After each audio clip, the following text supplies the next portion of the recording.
今天给美版的机器改成插卡的，能看得出来它是不插卡的。我们分3步：第1步装卡槽，第2步中框开孔，第3步装机测试。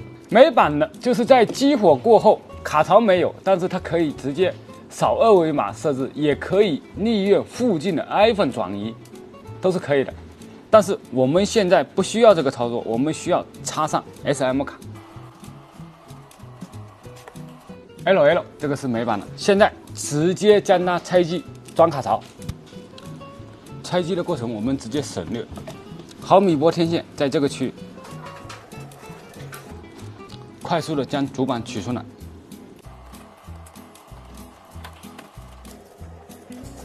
取出卡槽，能看到原本卡槽的部分现在是用一块塑料代替，先取出塑料。那这个塑料我以为是粘在上面的，不是的，是活动的。这边有个卡锹卡在上面的。我设想的是14和14 Plus 直接通过换外置卡槽小板就可以实现无卡变双卡，但实际它和我们想象的出入太大了。因为国行的这个卡槽上面是有 ESM 芯片的和卡槽位的，但是美版的这个直接彻底阉割，那主板必须要分层，要改主板才能实现变成无卡改双卡。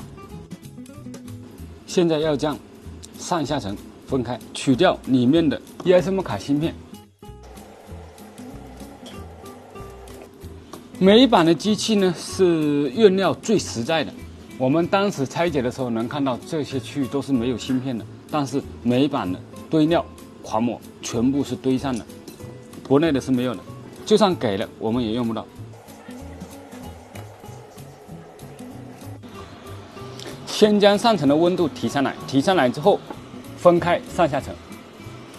14 Plus 大家修的时候一定要小心，上层的主板偏软，就是在分层的过程中很容易导致主板的形变，形变严重之后贴合的时候会很麻烦。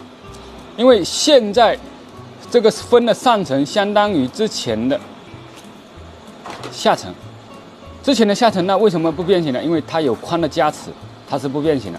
现在它没有宽的加持，单主板很薄很弱。ESM 卡的芯片是在这个区域，必须要在显微镜下面大家才能看见。ST327-03822 ESM 卡的芯片必须要去掉，但不是去掉之后我们装卡槽就可以了，不是的，板层的这些线路还要换回来的。它现在板层的线路呢是来配合 ESM 卡芯片的。我们要将板层的读卡线路配合成读卡线路，所以还需要改一些电阻。好，取下 ESM 卡芯片。第2步，我们将机带边上的21K 的识别电阻 ，ESM 卡的识别电阻改成实体卡的识别电阻，挪到位置上不改啊，直接挪位，将 ESM 卡的识别电阻。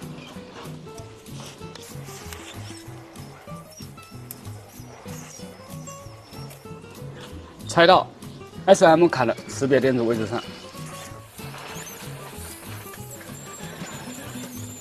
装好，再检查卡槽部分的出料情况。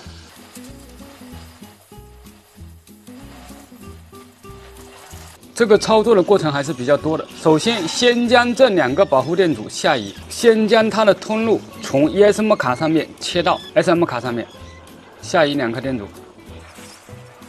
这1颗电阻直接外移。现在要去掉好多电阻，其实呢这些电阻我就不去了，我直接把它放到这个需要的位置来就好了，大家看好，到时候自己怎么改就好了。改卡槽的过程中，反正全程就是在挪电阻。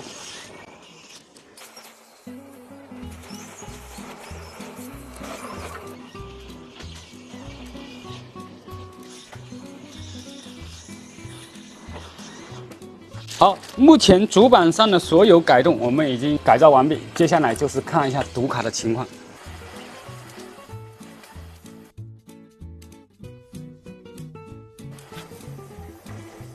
装入卡槽，测一下阻值，阻值全对，那就可以接下来进行测试，看看改装有没有成功。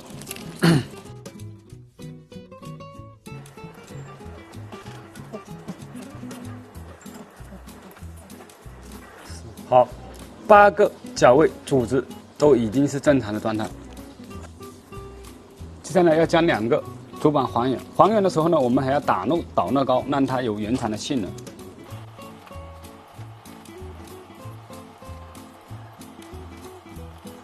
我最想知道的就是美版的改完双卡之后，信号会不会比国行的要强很多？毕竟信号部分加强了非常多的东西。比如国产的板子看上去空空荡荡的，美版的板子看上去东西多好多。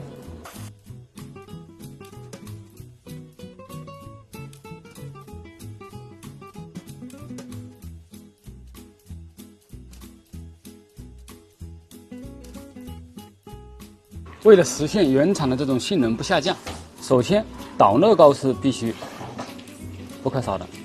好，挤入适当的少乐高，然后将上层安装回去就可以了。导乐高不能挤太多，挤太多的时候，有的时候会穿到中框上面来，会影响我们的这个贴合。好，打开机器，开机。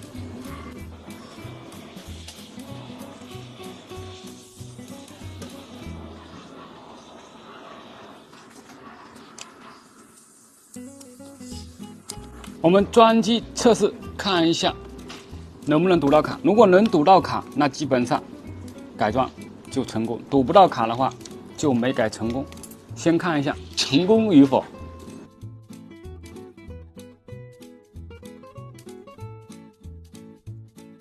好，重新又跳了激活页面，说明这个已经读到卡了。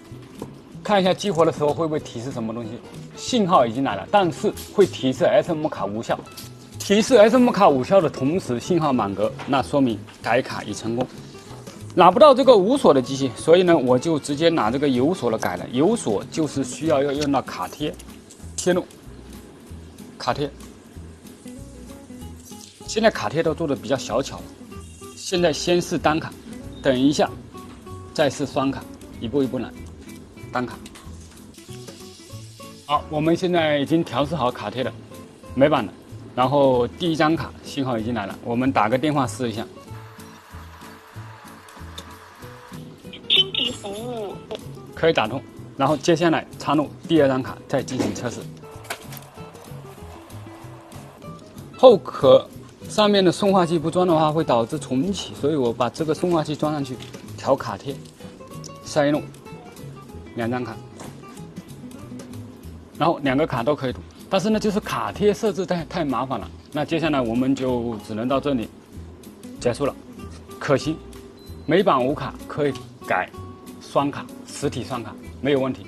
下次我再拿一台无锁的机器再尝试一下，但这个有锁的非常麻烦，还要卡贴不停的调试。今天这个机器第1段到这里，剩下的我们就是看一下怎么无痕的给中框开槽。再见。